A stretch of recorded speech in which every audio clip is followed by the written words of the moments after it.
Welcome back. You're still watching Beautiful Day. This is Weather HQ. Now, flooding remains one of the biggest problems in Metro Manila, and one of the leading causes is improper waste disposal. Now, the Metro Manila Council is looking at stiffer fines up to 5,000 pesos even for first-time violators. Now, this is to discourage people from throwing garbage into waterways. To tell us more about this proposal and how it could change waste discipline across the metro, joining us via phone patch is San Juan City Mayor and Metro Manila Council President Francis Zamora. Mayor, magandang umaga po. Thank you so much for joining us on Beautiful Day. Yes, magandang umaga, Paolo, and thank you very much for having me in your program. Mayor, let's start off first with the origins of yung proposal po nito. If I'm not mistaken, you have done mga inspections through the San Juan River, and what did you see? What were the things that you felt needed to be addressed first and foremost? Yes, Paolo, first off, I would like to clarify that the San Juan River is 9.8 kilometers long, and the portion of San Juan is only 2 kilometers. But unfortunately, we are downstream, so we end up catching the flow of water going towards San Juan. And during the inspection, we saw that the MMDA trash traps, which they have set up, they have been collecting load trash.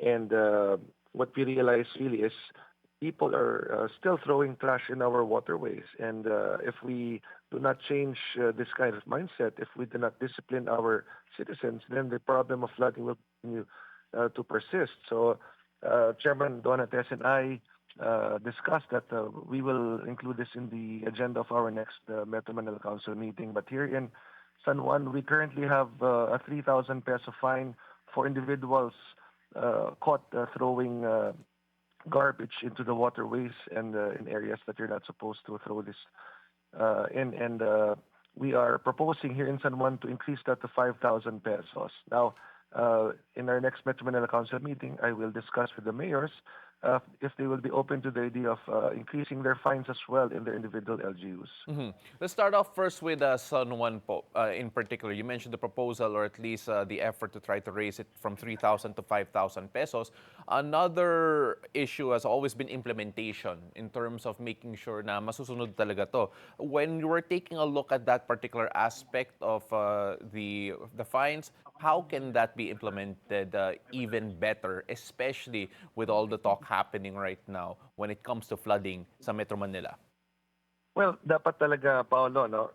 Whatever ordinances LGUs pass or approve, dapat talaga na-implement yan. Iba yung meron kang batas, iba yung na-implement mo siya. And of course, it is our duty to ensure that all of these would be properly implemented. And we have our Public Order and Safety Office staff, we have our Task Force Disciplina, we have our police, we have our barangays. So all of these personnel are authorized to apprehend violators. And again, it is really about good implementation of all existing ordinances. I'm just looking at the different efforts right now po with our waterways and our rivers in particular.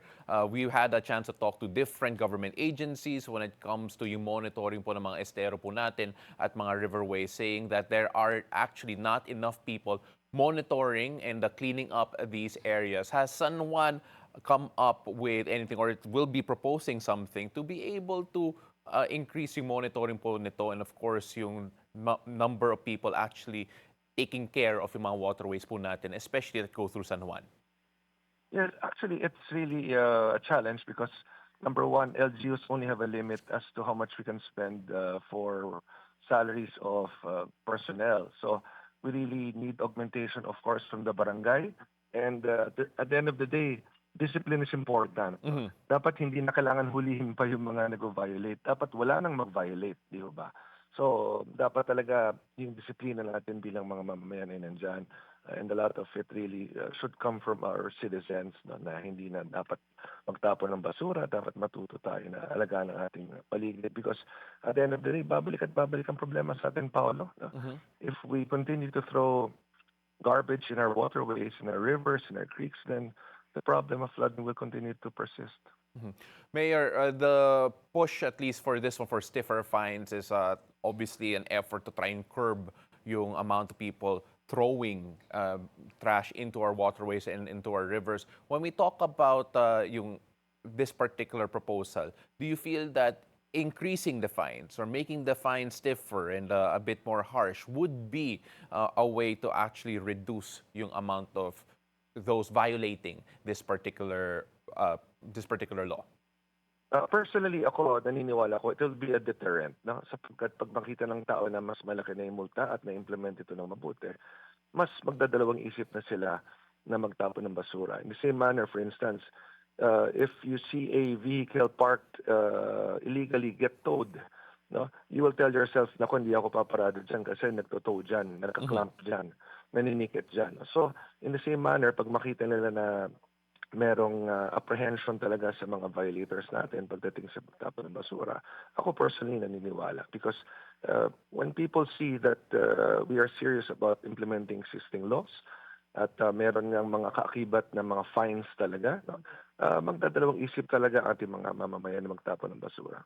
Mayor, gaano ka-importante yung collaboration with the other mayors considering sinabi nyo nga po that the San Juan River only 2 kilometers actually runs through San Juan and unfortunately downstream po kayo, you are ending up catching a lot of the trash coming downriver. When you talk about the other LGUs or the other areas that could also be or should be responsible for these certain areas, gaano ka-importante yung collaboration po with these LGUs? Yes, mahalaga talaga because again, hindi lang yung San Juan River, no? Just imagine, Pasig River doesn't mean hindi naman sa Pasig lang yung Pasig River, di ba? It passes through a lot of cities as well. So it's really important that across Metro Manila, nagtutulungan yung mga LGUs natin na meron tayong joint programs sa pag-alaga ng ating mga waterways. And we've been doing this, Paolo, with our fellow mayors. But the reality is, of course, yung ating mga mamayan, hindi lahat talaga disiplinado. Yung dating lalim ng ating mga ilog ay hindi na parehas ngayon because of silt, because of accumulation of trash. So, kinakailangan talaga natin ng dredging. Kinakailangan ibalik yung dating lalim ng ating mga waterways. And kailangan talaga, again, babalik ako sa disiplina ng ating mga mamamayan. So, in our next Metro Manila Council meeting, I will discuss this with our fellow mayors, and we will see how we can harmonize the fines and penalties across Metro Manila. I'll see if that can be done. I will propose it to the body. And now, if other LGUs will continue to implement their own fines and penalties, that's okay as long as these are really well executed, no? Kasi again, kahit anong dami ng mga batas natin, kung di naman natin ito napapatupad ng maayos, ay sayang lang naman to. How high in the priority right now for the Metro Manila Council are efforts like this, considering flooding has been an issue? Right now, at the moment, we are feeling the effects of an LPA that could possibly turn into a tropical depression. Gaano ka-importante yung mga diskusyon na ito, especially this particular topic sa Metro Manila Council? Of course, very important for us dahil ito ang nagiging problema natin. Tayo bilang mga mayor, tuwing umuulan na malakas, anong unang iniisip natin? Pagbabaha, diba? Maglilikas ng mga mamamayan, those living in the waterways, in the danger zones. We have to ensure that we will be able to get them out before the water rises. And once we transfer them to our evacuation centers, we have to take care of them. So, best talaga na once and for all na magkaroon tayo ng solution sa problemang ito. At again, I personally believe that proper solid waste management is a factor. Among other interventions, of course, good flood control projects implementation and discipline. So maraming mga factors talaga na dapat mangyari. But we have to start somewhere, Paolo. At hindi naman pwedeng tuwing problema ito.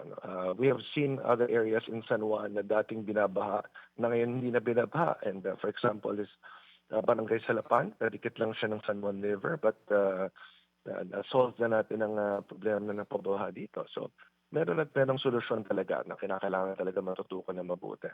Mayor, before we let you go, of course, we talked a lot about the fines, but are there any efforts from San Juan to try and educate more the people in your particular area on how to keep the Metro Manila waterways clean? Are there any educational programs? Are there any other efforts to ensure na in the future yung disiplina na hinahanap talaga natin will actually be more present sa citizenry? Yes, Paolo, we really focus on the education of our children. No? Habang bata pa lamang sila, na we indoctrinate them with the proper environmental protection frameworks. So kinakailangan habang bata, naintindihan nila na ang ating environment ay kailangang alagaan. So we have sustainable programs for this, and we start with our youth. Mas mabuti talaga habang bata, naintindihan na nila yung kahalagahan po nito. And of course, tuloy-tuloy lang man natin mga programs sa ating mga barangays, and of course, the city government. So meron tayong Send Road Department, ito yung City Environment Natural Resources Department natin, and we make sure that we have programs across all barangays, across all sectors, and across all demographics regarding environmental protection. He is San Juan City Mayor and Metro Manila Council President Francis Zamora. Mayor, maraming salamat. Thank you so much for sharing your insights, especially on the fines, of course, yung mga efforts natin to keep Metro Manila's waterways clean. Maraming salamat po. Maraming salamat din po.